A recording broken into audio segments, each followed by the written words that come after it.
Kembali di Sapa Indonesia Pagi Saudara. Lestari Summit diselenggarakan oleh KG Media sebagai wadah bagi pemimpin dan praktisi sustainability untuk bertukar pikiran dan menginspirasi satu sama lain, serta membuka kesempatan kolaborasi untuk pencapaian tujuan pembangunan berkelanjutan di Indonesia. Memasuki tahun kedua ini, Lestari Summit 2025 akan berlangsung di Hotel Raffles Jakarta pada 3 September 2025. Untuk mengetahui Lestari Summit lebih jauh, telah hadir bersama kami beberapa narasumber. Sudah hadir di studio Mas Wisnu Nugroho, Vice President dari Sustainability KG Media. Selamat pagi Mas Inu. Kemudian ada Mas Dimas Fikriadi selaku Project Lead Lestari Summit 2025. Selamat pagi Mas Dimas. Dan juga Mas Satrio Dwi Prakoso selaku Ketua Umum Indonesian Society of Sustainability Professional IS2P. Selamat pagi Mas Satrio. Saya ke Mas Inu dulu. Mas Inu, jadi apa sih Lestari Summit 2025 ini? Kemudian juga kenapa ini bisa penting bagi kegiatan pemerhati sustainability? Lestari Summit ini sebenarnya kegiatan kami yang kedua. Yang pertama tahun lalu, dan ini menjadi ajang atau kesempatan bagi banyak pihak, jadi pemerintah, komunitas, pelaku atau pegiat untuk sustainability, untuk bertukar pikiran, menguatkan simpul-simpul yang selama ini mungkin agak kendor karena beberapa situasi yang berubah akhir-akhir ini. Dan untuk kali ini sebenarnya kami membawa sebuah tema, mengangkat 3 mantra sebenarnya. Pertama, three things together, cultivating resilience for a sustainable future. Jadi bagaimana kami sebagai media berperan untuk mengkolaborasikan sejumlah pihak yang punya keinginan bersama terkait dengan sustainability ini. Dan di tengah situasi yang serba rumit ya sekarang akhir-akhir ini, tidak hanya ketidakpastian, tapi ketidakpastiannya sendiri itu tidak pasti gitu. Itu rumit juga. Gimana membangun daya lenting itu ya. Dan daya lenting dengan kebersamaan itu harapannya membuka semua hal yang selama ini kita khawatirkan di satu meja lalu didiskusikan di situ.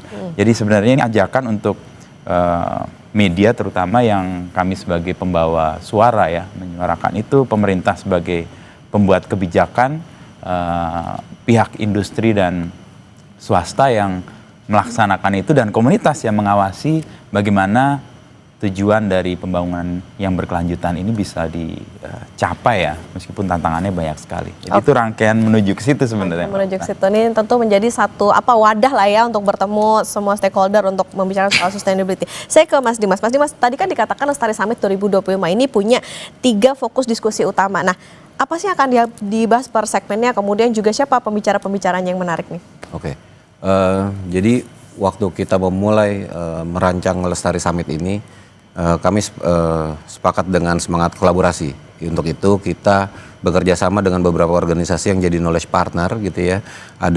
Kita ngobrol banyak dengan teman-teman di Bappenas, di WWF, dan tentunya salah satunya adalah komunitasnya Mas Satrio gitu ya, IS2P. Kita berdiskusi untuk menemukan topik apa yang relevan gitu ya, yang inklusif bagi para pelaku sustainability, dari para pemangku kepentingan lah gitu ya. Sehingga pembicaranya tentu saja dari kalangan policy maker, dari pemerintahan, ada juga dari kalangan profesional gitu ya, korporasi, wirausaha, pengusaha, dan komunitas gitu. Semuanya punya ruang gitu, karena memang kita pengen ini tempat pertukaran ide. Hasil diskusi kami kemudian berujung pada 3 topik besar. Satu tentang pembiayaan hijau gitu ya, jadi green financing. Semua niat-niat baik ini kan butuh pembiayaan gitu ya, sehingga itu salah satu topik besar yang kita angkat, sehingga kita akan banyak bicara tentang inovasi di seputar instrumen pembiayaan gitu, utamanya untuk upaya-upaya sustainability. Kalau topik kedua kita bicara tentang membangun resiliensi urban gitu ya, ketahanan urban terhadap isu iklim gitu ya, sehingga kita bicara banyak tentang kebijakan pembangunan urban sampai geliat kolaborasi antara korporasi dan komunitas gitu. Dan yang terakhir adalah ruang bagi para pelaku di grassroots, akar rumput gitu ya, di level tapak. Kita memang memberikan ruang ini buat mereka yang sehari-hari berinteraksi dengan anak-anak muda tentang sustainability, dengan golongan perempuan dengan di topik sustainability, bahkan masyarakat marginal gitu. Nah, inilah ruang yang kita sediakan supaya pertukaran ide itu bisa terjadi sih sebenarnya. Oke, menarik, ada 3 tadi diskusi utama yang tentunya bisa diikuti juga oleh masyarakat luas ya, Mas Dimas. Kalau gitu saya ke Mas Satrio. Mas Satrio, dari perspektif komunitas sustainability profesional, tantangan terbesar apa sih sebetulnya yang dihadapi Indonesia saat ini dalam konteks penerapan dan keberlangsungan aksi sustainability, termasuk juga tadi beberapa yang dibahas juga ya nantinya di Lestari Summit ini? Terima kasih Mbak Okta. Dari sudut pandang kami ada 2 tantangan utama. Yang pertama yaitu tingkat kompleksitas, yang kedua adalah tingkat pengetahuan. Mungkin kita mulai dari yang tingkat pengetahuan dulu. Jadi dari observasi kami melihat bahwa cukup banyak terjadi misinformasi ya, atau misalkan ketidaktahuan dari para pemangku kepentingan ini terkait dengan sustainability itu sendiri. Contohnya mungkin anggapannya udah banyak pohon itu berarti sudah hijau. Gitu ya. Kemudian yang kedua mungkin dari sisi korporat melihatnya oh ini sama dengan CSR nih. Misalkan kita kumpulin berapa persen dari profit kita, habis itu kita akan berikan kepada masyarakat sekitar. Nah, gap ini sebetulnya yang perlu kita isi, salah satunya melalui acara ini ya, makanya kita berpikir bahwa acara ini sangat penting untuk memberikan edukasi tersebut. Kita dari IS2P memang suka memberikan pelatihan dan lain-lain ya untuk meningkatkan capacity building tersebut. Kemudian tantangan nomor 2 terkait dengan tingkat kompleksitas. Kita tahu bahwa masalah sustainability ini tidak hanya bisa diselesaikan dari satu disiplin dan juga dari satu stakeholder. Tadi sudah disebutkan sama Mas Dimas, ini perlu kolaborasi sama Mas Inu juga ya. Kolaborasi dari berbagai macam pihak ya, dari pemerintah, media, asosiasi dan lain-lain. Sehingga kita bisa melihat masalah ini menjadi sangat kompleks ya.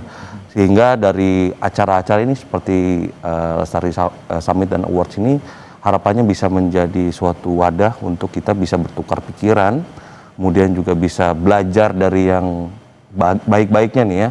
Kemudian setelah dari situ bisa di follow up supaya masing-masing stakeholders ini bisa menerapkan sustainability ini ke dalam instansinya dalam tujuan mencapai tujuan keberlanjutan tadi yang disebutkan Mas Inu. Oke, Mas Satrio, harapannya apa nih dengan adanya Lestari Summit 2025? Jadi seperti yang tadi saya sudah sampaikan, sebetulnya ini inginnya menjadi suatu wadah ya, untuk para seluruh pemangku kepentingan sehingga menjadi bisa berdiskusi ya dari pemangku kepentingan untuk, terutama menurut saya yang paling penting adalah best practices-nya ya. Lesson learn dan juga best practice sehingga lebih mudah dalam mencapai tujuan tersebut. Oke, kalau gitu saya ke Mas Wisnu dan juga Mas Dimas nih, gimana cara publik kalau misalnya mau ikutan di Lestari Summit 2025, kemudian juga ada nggak yang perlu disiapin gitu nanti untuk ikut acara di tanggal 3 September ini? Kan Mas Wisnu, Mas Dimas? Oke, kalau untuk keterlibatan gitu ya, untuk menyaksikan Lestari Summit rasanya kita bantu dengan bikin sederhana aja. Klik aja ke website lestariawards.id, di situ ada linknya, bisa langsung daftar di sana gitu ya. Nanti karena ini tinggal 11 hari lagi kita akan segera undang gitu ya, selama kapasitasnya masih tersedia. Dan kalau ditanya apa yang perlu disiapkan ya lebih rasa penasaran aja kali ya, karena di sini emang banyak inspirasi, bakalan banyak studi kasus, banyak jaringan baru gitu yang bisa ditemui gitu, rasanya itu sih. Oke, Mas Wisnu ada yang mau ditambahkan? Ya, karena ini event yang terbuka dan siapa saja bisa bergabung, ya kemungkinan animonya akan besar, dan untuk memastikan ketersediaan tempat dan keterlibatan yang lebih intens ya mungkin mendaftar di Lestari Awards. Lestari Summit.id sebagai wadah untuk terdata dan kemudian bisa terkoneksi dengan semua sih. Oke, jadi catat dulu tanggal 3 September ya Mas ya? 3 September 2025 di Hotel Raffles Jakarta. Ini nanti tentunya bisa menjadi ruang diskusi, ruang kolaborasi masyarakat, pegiat, pemangku kepentingan semuanya soal isu sustainability. Terima kasih Mas Wisnu Nugroho selaku Vice President Sustainability KG Media, kemudian Mas Dimas Fikriadi, Project Lead Lestari Summit 2025, dan Mas Satrio Dwi Prakoso, Ketua Umum Indonesian Society of Sustainability Professional, IS2P, sudah di Kompas Pagi, Sapa Indonesia Pagi hari ini. Terima kasih Mas Wisnu, Mas Dimas, dan Mas Satrio.